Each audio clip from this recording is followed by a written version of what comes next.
Es gibt eine Donkey Kong Achterbahn, die wirklich springt, die Schiene verlässt und wieder auf der Schiene landet und weiterfährt. Jetzt wird es richtig wild und das ist kein Quatsch und darüber reden wir jetzt in diesem Video.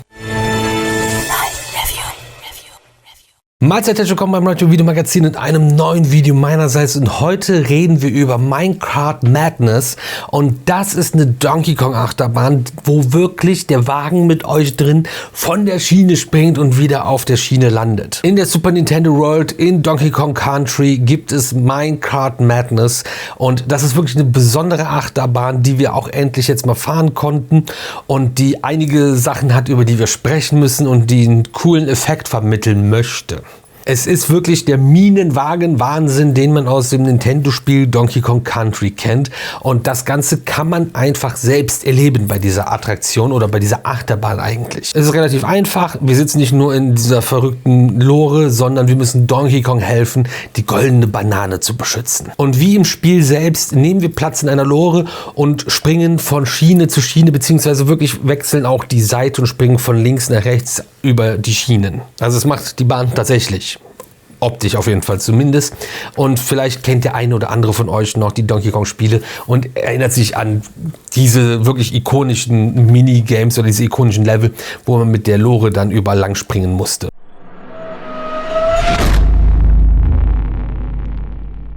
Um das Ganze zu erleben, habt ihr zwei Möglichkeiten. Diese Achterbahn gibt es genauso auch bei Universal Studios in Japan oder im Fall von der Bahn, über die wir heute sprechen, bei Universal in Orlando, Florida, USA. Die Japan-Version war noch im Bau, als wir da waren, aber jetzt konnten wir Minecart Madness in Orlando fahren. Dafür hat man 2025 einen komplett neuen Freizeitpark geschaffen und aus dem Boden gestampft. Universal Epic Universe. Der vierte Freizeitpark von Universal in Orlando und der Universal Orlando Resorts. Der erste waren ja die Universal Studios, dann gibt es noch Universal Islands of Adventure und den Wasserpark Universal Volcano Bay. Geplantes Opening für Epic Universe war 2023, wurde pandemiebedingt immer wieder verschoben, hat dann aber jetzt 2025 frisch eröffnet und bietet 5 Themenbereiche, unter anderem die Super Nintendo World mit Donkey Kong Country, über das sprechen wir ja heute, aber es gibt auch einen Drachenzähmen leicht gemacht Bereich, Dark Universe mit den Monstern von Universal oder auch The Wizarding World of Harry Potter. Daten, Fakten und Technik zu dieser Achterbahn müssen wir auf jeden Fall besprechen.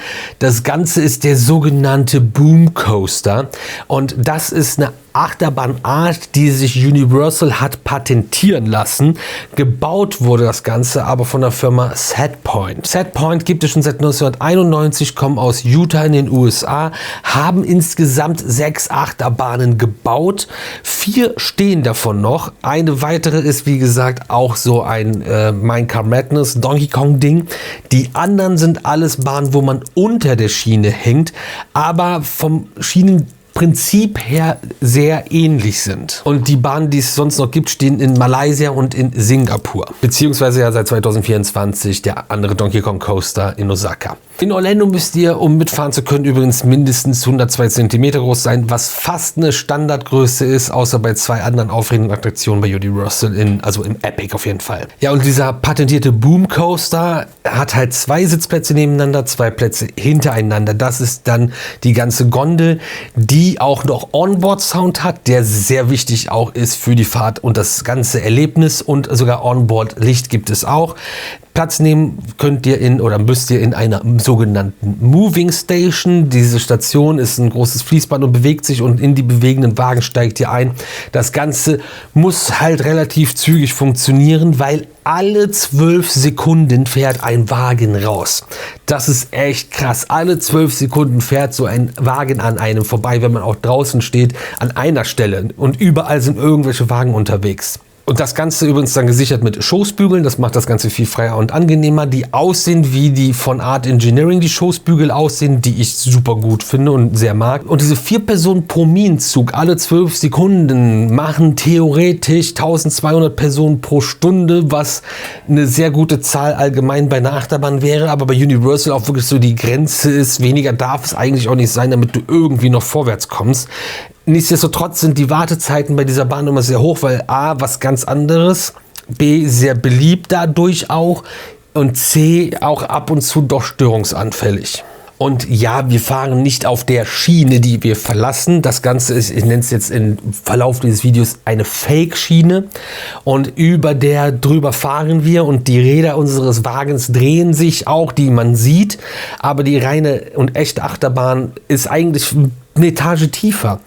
Die Achterbahnschiene ist nicht ja so gerade, wie ihr sie kennt, sondern wurde aufgestellt und quasi hängt der Zug an der Seite mit einem langen Arm dran, wo oben dann die Gondel dran ist. Ein schon krasser Hebel, kann ich mir vorstellen. Und das könnte ich mir vorstellen, sorgt das schon ein bisschen für Stress unten, aber da haben sie sich wohl gedacht, das funktioniert so. Und das ermöglicht den Effekt, dass wir mit dem Wagen die Schiene verlassen und die Schiene überspringen. Und durch dieses seitliche Dranhängen und diesen großen Hebel sind die Fahreigenschaften auch teilweise jetzt nicht so atemberaubend bei diesem Boom Coaster. Witzigerweise passt es aber voll gut zur Strecke bzw. Story. Und ich weiß nicht, ob die Schläge und dieses ruckartige und rucklige bewusst an den Stellen ist, wo man dann irgendwelche Sprünge eingeplant hat oder man nachträglich gesagt hat, ey, dann machen wir hier nochmal in der Deko einen Sprung hin, wo wir nochmal so einen Schlag mit drin haben, dann passt das ja voll gut. Und es ist also so, die Achterbahnschiene verläuft gerade, macht so einen kleinen Hügel und verläuft gerade weiter und die siehst du eigentlich nicht. Und oben drüber, was du siehst, ist dann die sogenannte Fake-Schiene und die geht dann auch gerade lang, geht so ein Stück hoch, ist aufgebrochen, dann fehlt die Schiene und auf der anderen Seite aufgebrochen und geht weiter. Und durch diesen Hügel, den du fährst, springt oben dann die Lore und springt über diese Lücke hinweg. Der Effekt ist cool, es ist super gut durchdacht eigentlich, aber man muss den richtigen Winkel im Park finden, von dem aus man auf das Ganze drauf guckt, um das zu sehen, dass das auch so funktioniert und so einen Effekt hat. Also so unglaublich überzeugend ist diese optische Täuschung leider nicht. Aber zweifelsohne ist das voll cool und genial und macht einfach Spaß, sich das anzugucken. Aber so ungefähr, ihr habt auch ein paar Grafiken, glaube ich, gerade gesehen, funktioniert dieser Boom Coaster. Ich hatte da vor Ewigkeiten auch schon ein eigenes Video zugemacht. Aber wenn ihr da noch irgendwie Fragen zu habt, dann gerne in die Kommentare damit und wir greifen das nochmal entweder in den Kommentaren auf oder machen da auch nochmal separat in einem Video etwas ausführlicher, gehen wir darauf ein. Und wenn ihr da schon unterwegs seid, drückt ihr abonnieren, kostet euch nichts, hilft uns aber ungemein weiter.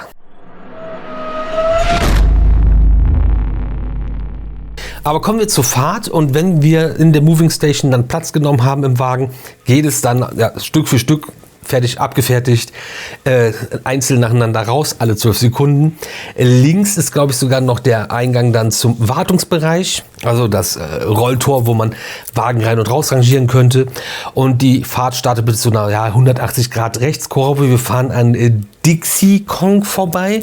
Das ist das Girl noch, die ist als Figur da und dann geht es zum ersten Kettenlift, den man als solchen halt nicht sieht und erkennt.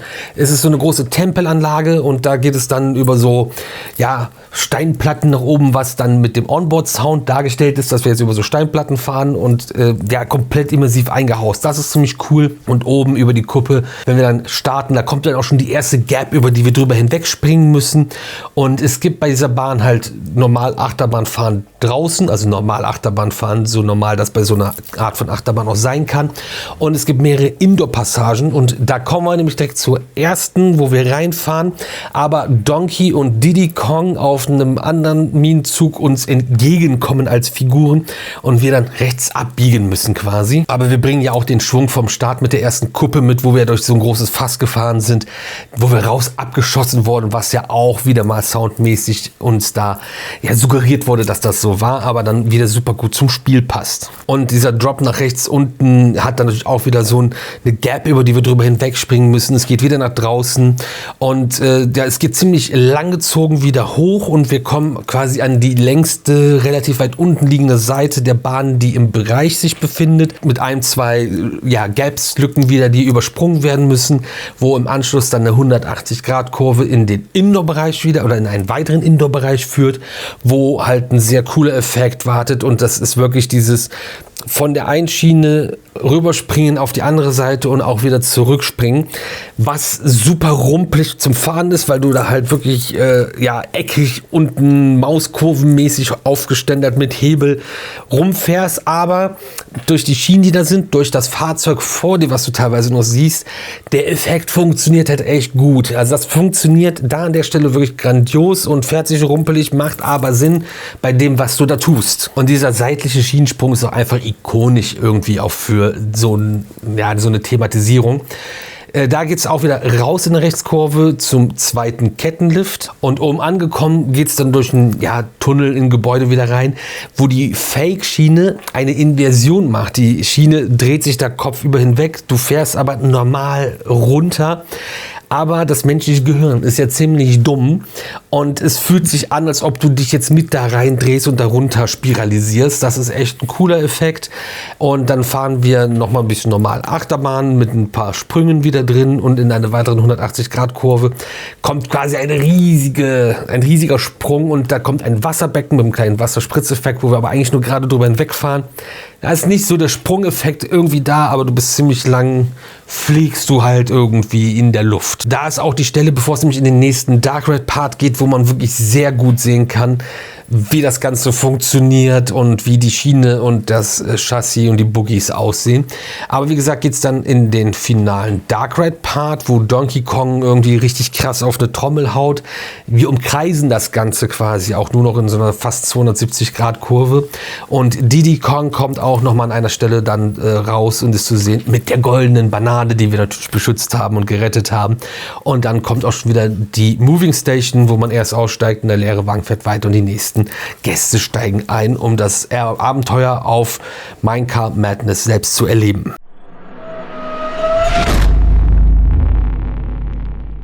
Ja, das Ganze ist ein Story Coaster und das ist so eine Art Achterbahn, die leben nicht unbedingt davon, dass die cool, achterbahnmäßig, dynamisch, krass fahren, sondern die erzählen halt eine Geschichte. Und da fällt dann halt dieses krass dynamische Achterbahnfahren manchmal hinten ein bisschen über, weil es nicht wichtig ist, sondern die Story ist wichtig. Die Story muss erzählt werden, die Story muss erlebt werden und die Achterbahn muss Teil der Story sein.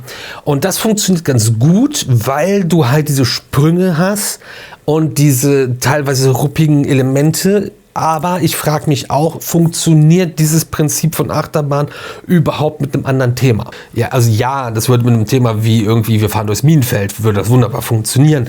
Aber ist es überhaupt so krass nötig, dass Universal da das Patent drauf hat, das so zu machen?